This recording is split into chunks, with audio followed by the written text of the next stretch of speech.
দোকানদারি করাম সকালতে এখন পর্যন্ত 1-2 লাখ টাকা বেচছি। এবারে দোকানদারি করলে বুঝবো এই কাস্টমার একজনে। দাদা কি লাগবো আইন দাদা? সব নতুন মাল পাবেন। দাদা কটন প্যান্ট আছে নাকি? কটন প্যান্ট, কটন প্যান্ট আছে। ব্যাগটা খোলা হবে? কালা লাগে, কালা খোলা লাগে। আপনার কেন লাগে? আমার কেন লাগে? এইটো পেন্ট আছে, এইটো আপোনাৰ মালটো ভাল হ'ব। এইটো মাল আপোনাৰ দুবাই আছে নহয়? দুবাই দুবাই দুবাই বুৰ্জ খলিফা আছে নহয়?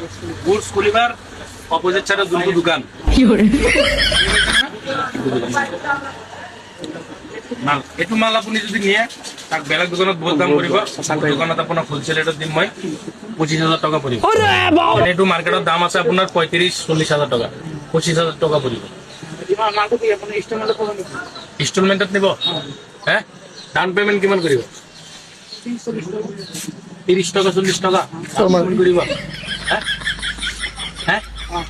এইটো ইয়াত কি আপুনি কেলা মুৰ্গীৰ কণী নিব আহিছে নেকি? মাল নিব আহিছে কেলা, ইমান দামী মাল লাগে।